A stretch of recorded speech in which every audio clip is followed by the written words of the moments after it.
Hi there, it's Faye, and I promised you a tour of the garden. So here I am in the driveway. Behind me, that expanse of water is the Firth of Forth. So over yonder, you would find Edinburgh, and ahead of me, you would be racing up north to adventure into Scotland. But we're going to go into the garden this way. So stick with me, and you'll have a lovely tour. The first port of call is the vegetable garden and the caravan that you might have seen previously, which is one of my teaching spaces, and that is where we have our base from when we do workshops here. So I'm just going to pan this around so you can take a good look at our veggie garden. Very messy, full of life. Things are just starting out. It's only early May here. Apple trees are in bloom. There's the caravan there. So we're just starting to put things out. We're starting to harvest our rhubarb, and whenever, depending on when you come for your workshop, you will see a different sort of life within the garden. So are you ready to go through those gates and see the rest of the garden? I'll take you there now. Right, let's get started. I think the dogs are going to come with us, and maybe the chickens too. And you can probably hear the goats who will need some food on the way up too. So we'll just head on in. Come on, Bertie, come. And this is the main part of the garden. We're in four very high stone walls here. So lots of different avenues to explore, and as I mentioned, this is in May, so things are coming up. There's a ginkgo tree, there's all the Alchemilla mollis, it's bluebell season, so the bluebells are really flowering, and they seem to have snuck into this area of the garden. There's Nellie leading the way, and this actually on my right hand side here, we'll go through here, this is an area of southern beech and monkey puzzle trees. So this area is actually as if you were in a specific area of southern Chile. So it's really popular with the birds, and it's really fun to be in, to drum and connect with all of these amazing, incredible trees. And obviously the trees are always here, you know, whatever time of year, the energy of the trees are all here. Oh, and here are the boys. These are the goats. We'll come back to you guys. We'll come back to them soon. So this is an area of the garden with some lovely planting from New Zealand. Pretty exotic. Again, more of the monkey puzzles. Really love to feel the presence of these monkey puzzles.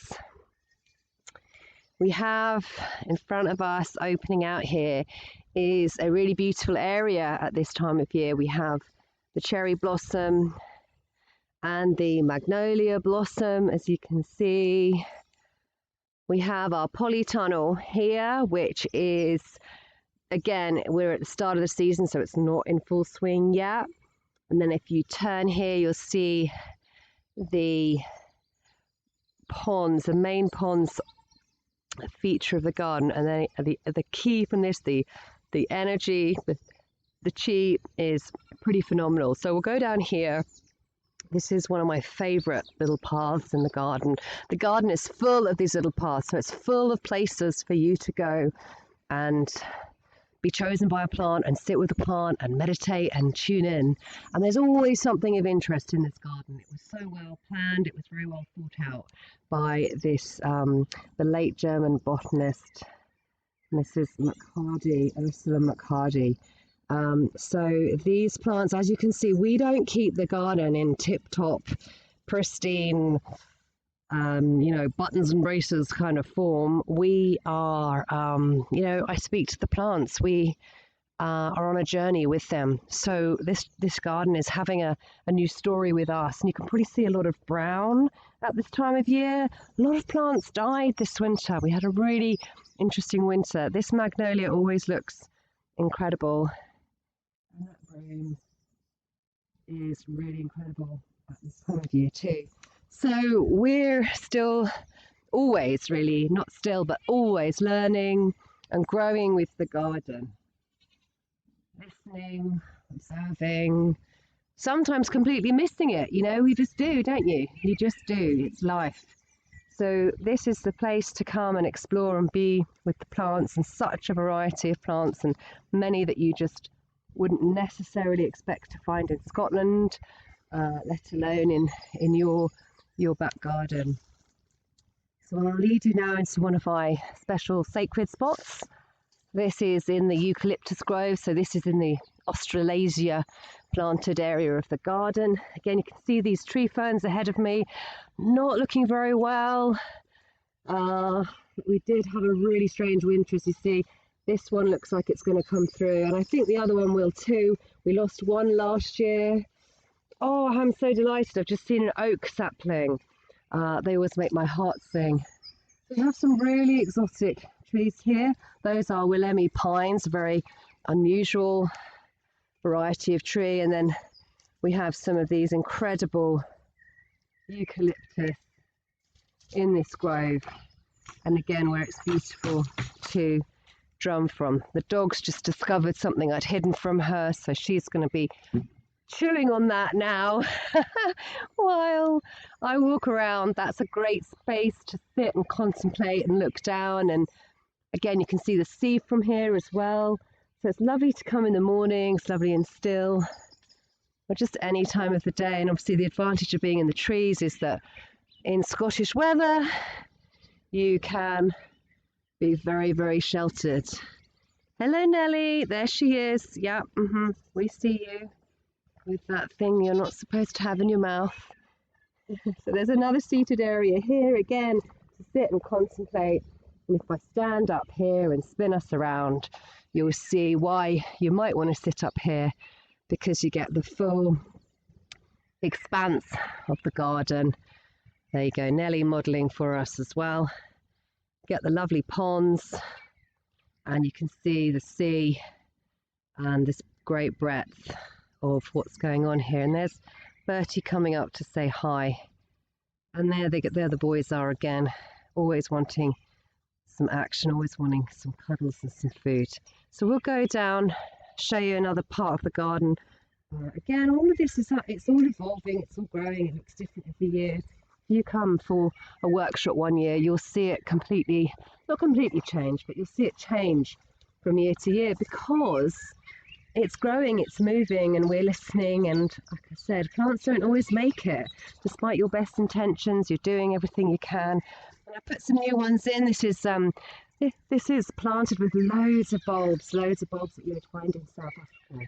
But you see, I couldn't resist. I've had to put more trees in. I've had to put some apples and some pears in. I've put a plum tree in.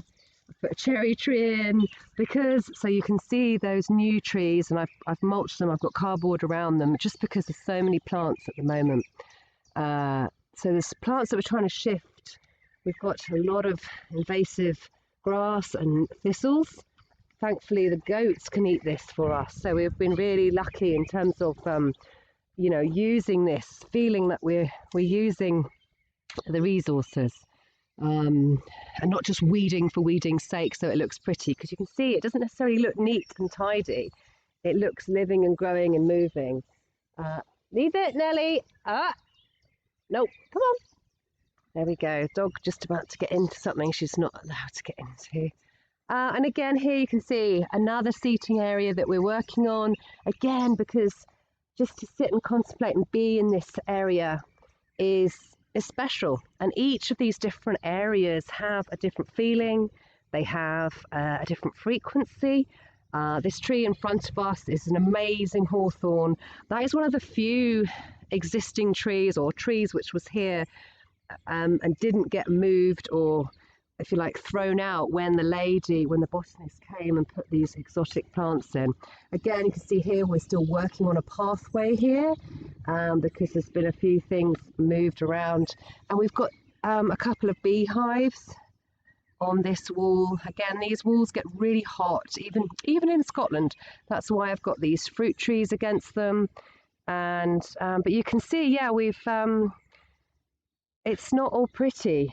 It's exciting, it's it's a moving, flowing masterpiece, really, this place. And an absolute wonderful place to come to spend time with yourself, spend time in nature. And you can hear the bird song as I'm speaking. And you can probably see as well the woodland backdrop that we have behind us there. That's another area for you to explore, though I have to say on most workshops, people rarely get into the woods because there is just so much richness here for everybody to explore. And then through that side gate there is where we have the yurt, which is another area of accommodation if it's available or people are coming for private retreats. Sometimes it's available for workshops, but it's mainly for private retreats and other events. So here we go. That's the garden. I'll take you through here just so you can take a look, get out of the way of the bees as well. There's the yurt looking beautiful, cozy, peaceful and tranquil. One of the ponds, another pond here. And then this is our pathway here leading into the woodlands. The lovely featured moon gates, and that leads to all sorts of exciting tree-filled adventures in the woods. So that's a tour of the garden. And if you've got any questions about coming here on a workshop or to connect with the plants or a private retreat, then get in touch. And I really hope to see you at Gardener's Cottage soon. Bye.